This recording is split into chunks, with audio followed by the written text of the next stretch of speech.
Je voudrais encore rendre grâce à Dieu, mais avant cela, je voudrais me repentir pour un sentiment que j'avais eu et que jusqu'ici, je n'avais pas senti que c'était mal.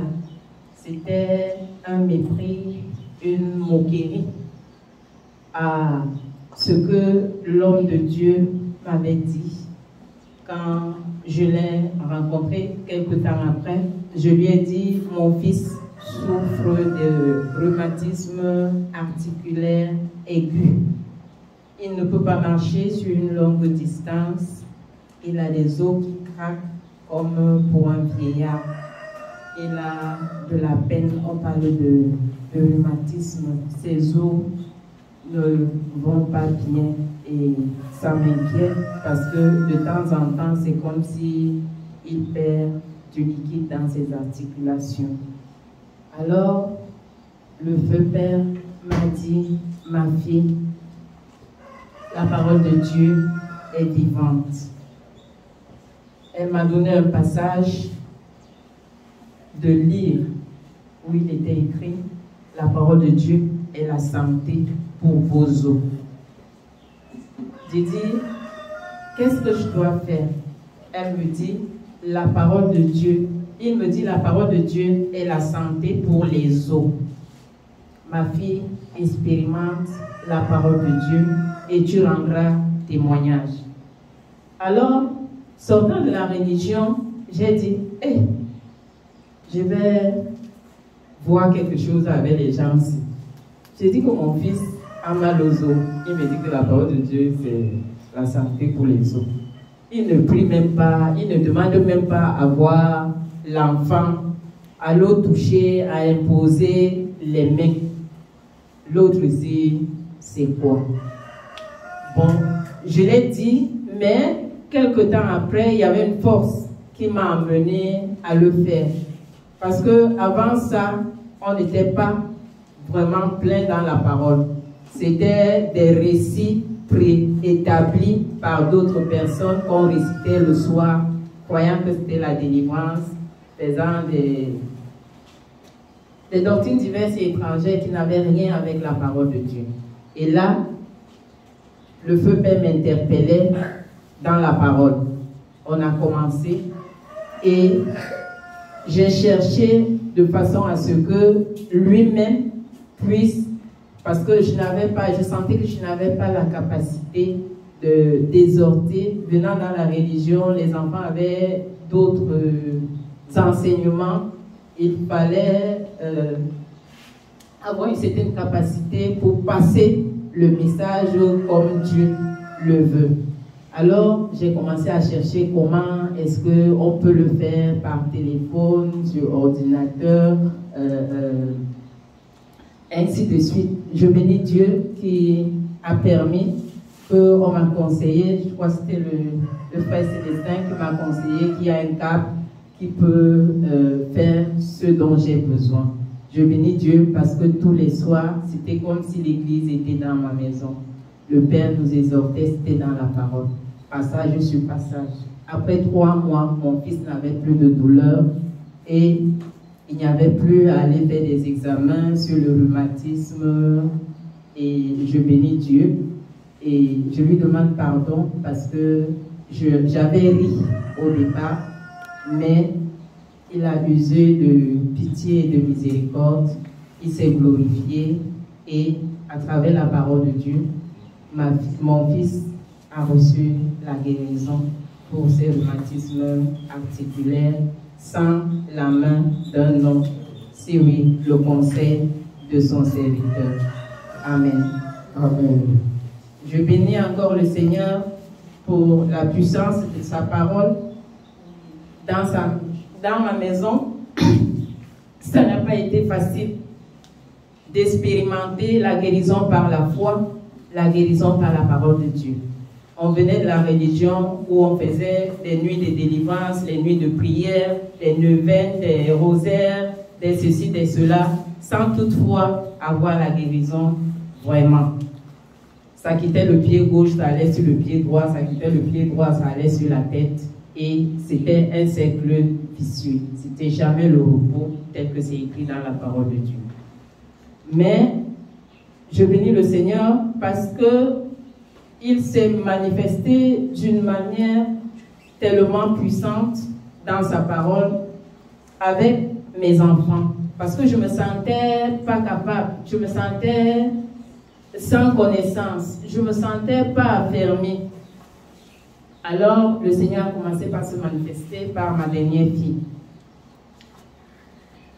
Elle me dit, non, ce n'était pas par ma dernière fille, c'était par moi-même. Je fais l'accident, la scie me blesse au niveau du pied. Je suis blessée, je saigne. Alors, je rencontre le serviteur sans toutefois l'appeler, mais Dieu l'a disposé ce jour-là. Quand j'entre dans le bureau, je le trouve et je lui explique. Il dit apporter de l'huile. Et c'est comme ça qu'il me voit. Et je dis dans mon cœur, j'ai cicatrise souvent difficilement. Parce que ça a toujours été comme ça. Il fallait beaucoup d'antibiotiques pour que je cicatrise. Mais à ma grande surprise, 3 jours après, la blessure était fermée. La cicatrice n'est pas voyante jusqu'à aujourd'hui. Alors, ça a touché le cœur de mon fils qui a voulu expérimenter aussi la guérison par la foi. Et ça m'a choqué parce que j'étais incrédule. Il se fait blesser, il se fait couper la main, toute la paume de la main par une vitre. Il cache, il ne me dit pas.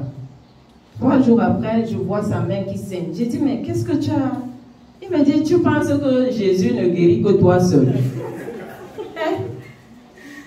Il me dit, moi aussi, je veux expérimenter la guérison par la foi. Et je suis très surprise parce que le jour où je lui dis, je veux expérimenter la guérison par la foi, il me dit non.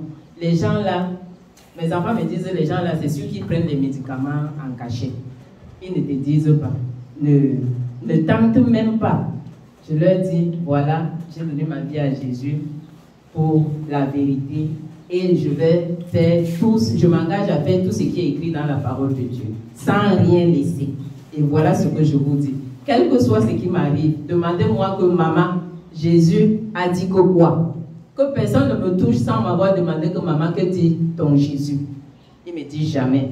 On va t'amener à l'hôpital général. On va t'amener rencontrer les spécialistes. Tu laisses ça. Et ce jour, il me dit, tu crois que la guérison par la foi, c'est pour toi seul? Que Jésus te guérit seulement toi seul? Moi aussi, je veux expérimenter. Je suis choquée. J'ai dit, mais il n'a même pas cru. Il n'a même pas reçu le baptême. Comment ça? J'appelle le Père toute heureuse. Le Père me dit, ma fille, Jésus-Christ est le même hier, aujourd'hui, éternellement. Il donnait la guérison à ceux qui en avaient besoin. Et la bonne nouvelle, à ceux qui en avaient besoin, il est libre. Alors là, je me suis aussi sentie apaisée. Quelque temps après, sa main est guérie. Sans antibiotiques, sans antitétanique, il est guéri. Et c'est comme ça que Jésus aussi l'attire vers lui. Et ma fille entre dans la danse. Maman, ton Jésus là, si quelqu'un perd tout son sang, est-ce que Jésus peut remplacer le sang de quelqu'un qui a quitté son corps? J'ai dit que ce que moi j'ai entendu dans la parole là, je veux seulement écouter comme un enfant. Pardon, ne m'apportez pas les raisonnements. Moi je veux écouter comme un enfant, obéir. Si Jésus a dit qu'il peut, c'est qu'il peut. Il a dit que je suis l'Éternel. Il a écrit ici que je suis l'Éternel qui guérit toutes les maladies. Il faut seulement croire. Il a dit que non. Dieu étant Dieu, l'a éprouvé. C'est comme ça que l'anémie vient. On ne sait de quelle part. Mais aujourd'hui, je comprends que Dieu l'a éprouvée. Elle est anémiée. Vraiment anémiée. Elle devient de plus en plus pâle. Elle prend des médicaments, ça ne va pas. Alors, une nuit, ni le serviteur, ni le feu père n'étaient là, ils étaient tous en banjo. Dans la nuit, elle fait la crise, elle ne peut plus s'élever, elle ne peut plus manger, elle devient faible. Je vois ses yeux tout blancs. Depuis qu'elle a plus de 7 ans, je ne me suis plus occupée d'elle à la nourrir. Et ce soir-là, il fallait que je la tienne, même pour aller aux toilettes. Alors j'ai eu peur. Je lui ai dit pardon. Tu n'as pas donné ta vie à Jésus. Tu n'as pas encore cru. Pardon, maman. Va dire à ton père ce que tu veux qu'il fasse pour toi. Parce que si t'arrive quelque chose ici, là, ton père ne va pas me laisser tranquille. Pardon. Dis, elle me dit que maman, je veux que Jésus me guérisse aussi. Comme il t'a guéri. Alors je lui dis, Amen. Que Dieu soit béni. Si c'est ce que tu veux, maman, dans ton cœur, invoque Jésus. Dis-lui tout ce que tu veux. Tout ce que tu m'as dit, dis ça à Jésus. Et je l'ai tenu, je l'ai embrassé, je l'ai tenu dans mes mains.